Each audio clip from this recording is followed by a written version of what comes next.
Halo teman-teman, perkenalkan kami dari kelompok unit operasi akan melakukan serangkaian praktikum sedimentasi dan filtrasi.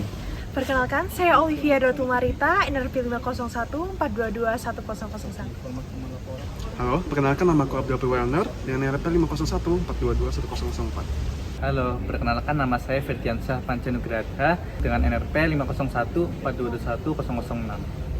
Perkenalkan nama saya Farhanur Rahman Ramadan, NRP 50142210007. Tujuan dari praktikum ini diantaranya yang pertama yaitu untuk membedakan sedimentasi tipe 1 dan juga sedimentasi tipe 2. Lalu yang kedua tujuannya yaitu untuk menghitung efisiensi endapan dari segala perhitungan yang sudah dilakukan.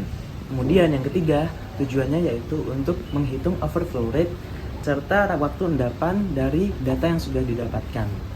Assalamualaikum warahmatullahi wabarakatuh. Perkenalkan, kami dari kelas A, kelompok UO. Saya Olivia Dotumarita. Di sini kami ingin menjelaskan tentang hasil dari perhitungan praktikum unit operasi. Nah, cakupan dalam praktikum ini adalah sedimentasi yang pertama, kemudian sedimentasi yang kedua, dan filtrasi.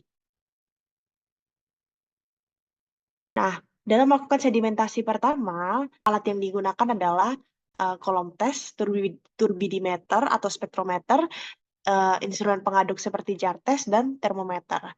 Kemudian ada bahan-bahan seperti sampel air dengan kekeruhan di atas 100 NTU. Nah, untuk mendapatkan kekeruhan 100 NTU ini ditambahkan endapan sungai secukupnya pada sampel air.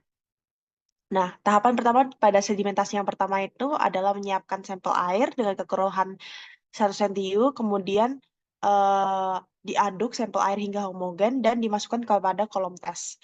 Nah, analisis ini kita membiarkan pengendapan selama 90 menit. Dan di antara waktu pengendapan tersebut diambil saat titik sampel poin pada waktu ke 0, ke 10, ke 20, 30, 40, 50, dan seterusnya hingga 90 menit dalam kelipatan 10 menit. Kemudian dilakukan pemeriksaan kekeruhan dengan turbidimeter dan selama proses pengendapan harus dicek parameter suhu. Didapatkan data hasil praktikum pada sedimentasi pertama adalah seperti di bawah ini, di mana terjadi penurunan kekeruhan dalam waktu. Semakin lama waktu pengendapannya, semakin sedikit kekeruhan pada sampel air. Nah, sedimentasi tipe 1 ini merupakan pengendapan partikel diskrit, yaitu partikel yang dapat mengendap bebas secara individual tanpa membutuhkan adanya interaksi antar partikel dan tanpa menggunakan koagulan. Nah, hal ini dibuktikan dengan penurunan kekeruhan seperti pada grafik tersebut. Sebelum melanjutkan untuk sedimentasi kedua, perlu dilakukan prasyarat dulu, yaitu ditentukan nilai tawas yang dibubuhkan pada sampel air tersebut. Nah, untuk perhitungan dosis tawas optimum, kita menggunakan perhitungan konsentrasi, yaitu V tawas yang dibubuhkan dikali dengan konsentrasi tawas induk dibagi dengan V sampel. Kemudian, dengan contoh perhitungan, misalnya konsentrasinya 0,001 liter dikali dengan 10.000 mg per L dibagi dengan 1 L, sehingga konsentrasinya menjadi 0,3. Dan kemudian terdapat data hasil dari pembubuhan tawas menggunakan jar test, di mana dosis optimumnya didapatkan konsentrasi 0,3 mg per L. Baik, untuk selanjutnya, jadi kemudian 6 bekel gelas yang sudah menjadi salah satu sampel itu nanti akan diperlakukan pada mesin jar test untuk proses koagulasi dan flokulasi. Nah, sehingga melalui jar test ini kita akan memberikan perlakuan berupa pengadukan cepat selama 1 menit 100 rpm. Khusus untuk step ini itu dilakukan untuk proses koagulasi. Kemudian dilanjutkan dengan pengadukan lambat selama 15 menit dalam kecepatan 55 rotation per minute untuk perlakuan flokulasi. Sehingga nantinya akan didapatkan data hasil pembubuhan tawas seperti pada bagian A perhitungan.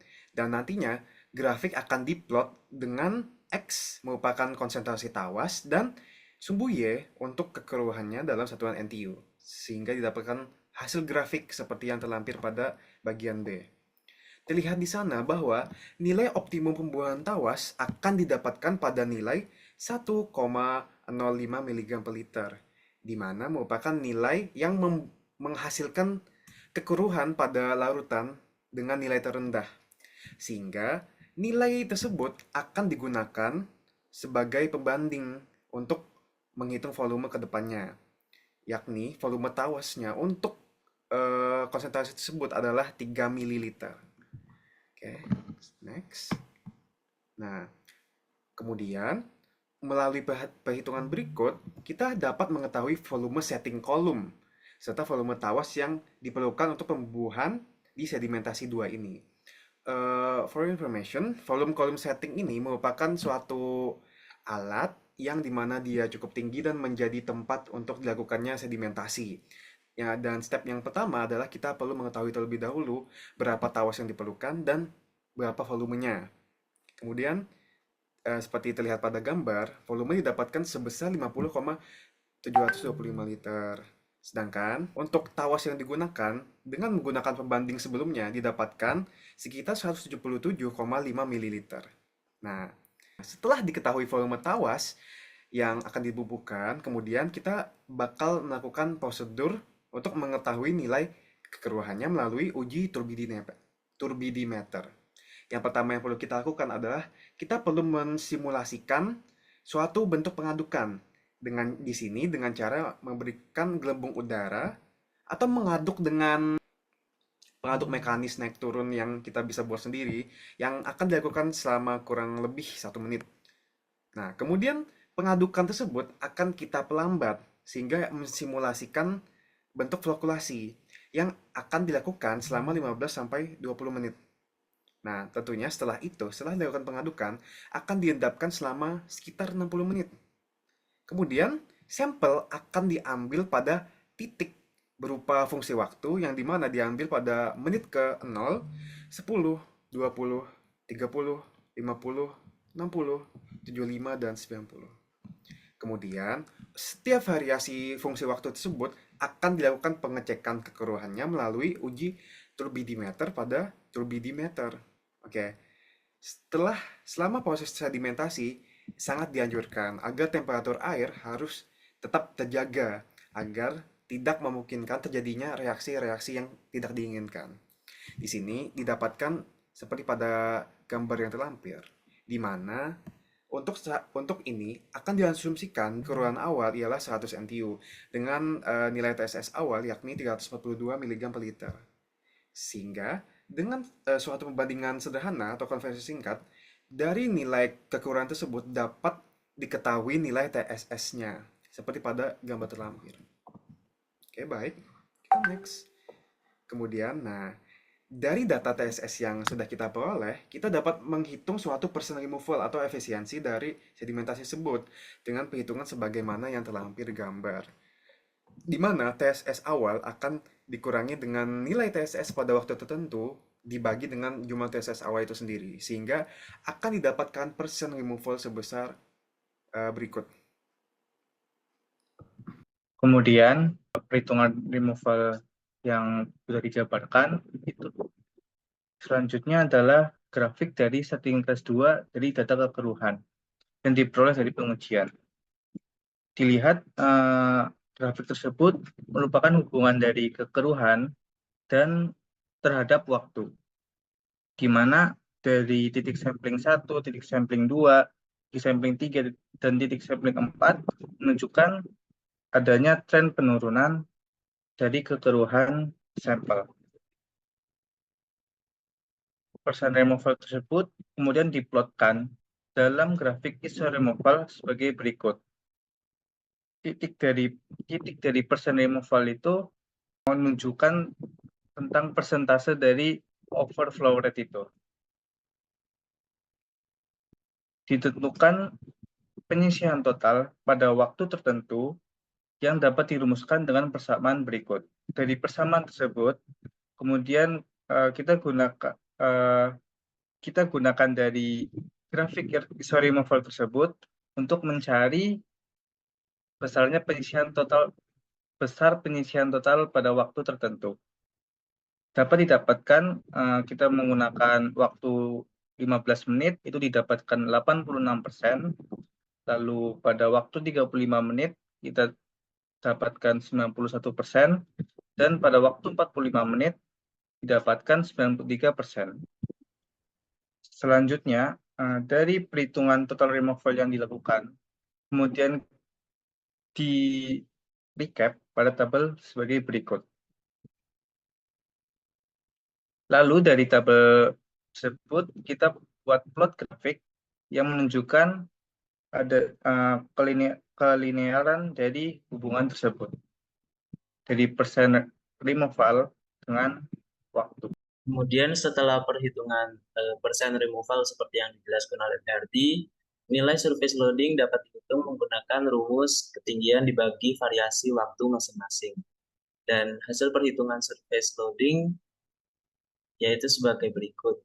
Untuk waktu 15 menit dilakukan perhitungan 2,20 dibagi 15 menit dikali 1440 sama dengan 211,2 meter kubik per hari meter persegi. Sedangkan untuk waktu 35 menit dia dapatkan hasil 90,5 meter kubik per hari meter persegi. Sedangkan untuk variasi waktu 45 menit didapatkan 70,4 meter kubik per hari meter persegi. Kemudian dari perhitungan surface loading didapatkan data waktu, persen removal, dan surface loading yang sudah kita hitung. Setelah itu dibuat grafik dengan aksis X sebagai surface loading dan persentase removal rate di aksis Y. Kemudian dari grafik yang sudah kita plot didapatkan nilai overflow rate yang kita hitung untuk yield sama dengan 88%. Sehingga beberapa kesimpulannya yaitu berdasarkan hasil jar test, dosis optimum tawas yang dibutuhkan sebanyak 177,5 ml. Kemudian waktu detensi untuk removal rate 88% yaitu sebanyak 23 menit. Kemudian overflow rate atau OFR 88% adalah 160 meter kubik per hari meter persegi. Setelah itu, filtrasi dilakukan dengan mengalirkan inlet ke dalam bak filtrasi. Dilakukan analisis kekeruhan terhadap sampel di tiap 10 menit selama 1 jam. Sehingga ada 6 variasi waktu. Dari hasil uji kekeruhan didapatkan hasil kekeruhan tiap titik pada waktu yang telah ditentukan sebagai berikut. Adapun faktor error dalam serangkaian praktikum ini diantaranya yang pertama, pada saat pengambilan data, nilai turbiditas tidak sesuai dengan nilai teoritis, di mana semakin tinggi setelah dilakukan filtrasi. Pada teorinya, nilai setelah filtrasi harusnya semakin rendah. Hal ini mungkin dikarenakan adanya faktor terbawanya endapan pasir yang ikut terambil pada saat pengambilan sampel. Nah, hal ini mengakibatkan nilai kekeruhan meningkat akibat adanya kekeruhan pasir tersebut. Demikian untuk presentasi praktikum unit operasi dari kelompok kami. Akhir kata, wassalamualaikum warahmatullahi wabarakatuh. Terima kasih telah menyaksikan.